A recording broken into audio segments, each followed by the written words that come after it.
So I'll say this, like each state is different. So if you're not in Missouri, it might be a little bit different process, and then kind of each county kind of does their own way of following the state rules. So each county can be a little bit different. But for the counties that I used, it's if somebody hasn't paid in 3 years, they'll offer it up, and the minimum amount due is the past taxes for those 3 years. So let's say it's $10,000 that they've owed in taxes for the last 3 years. So the opening bid will be $10,000. Now, if me and you both want that house, it'll go up from there, and then it gets then we figure out who the winner is, and so then there is a year waiting period to let that person, the owner, pay you back.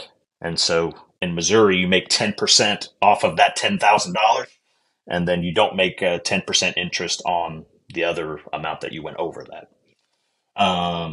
And so the county collector holds that in escrow, and then after a year time period, they haven't paid you back. There's some notifications and stuff that you got to send out. But then the county recorder will issue you a tax deed, and that gives you access to the property that's now your house.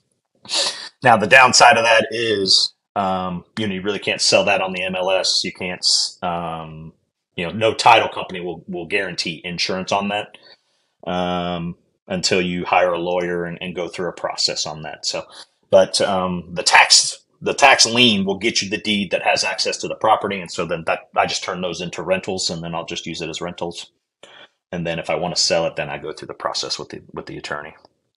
Now, what this county was doing was after that 3 years, if it's $10,000 and nobody bids on it, so then it'll get rolled over into the next year, and so then it'll be $10,000 plus what was owed last year, and so eventually he understands that nobody's going to buy this, nobody's going to keep adding all those past years, and so then he wipes the debt clean, and then he started fresh.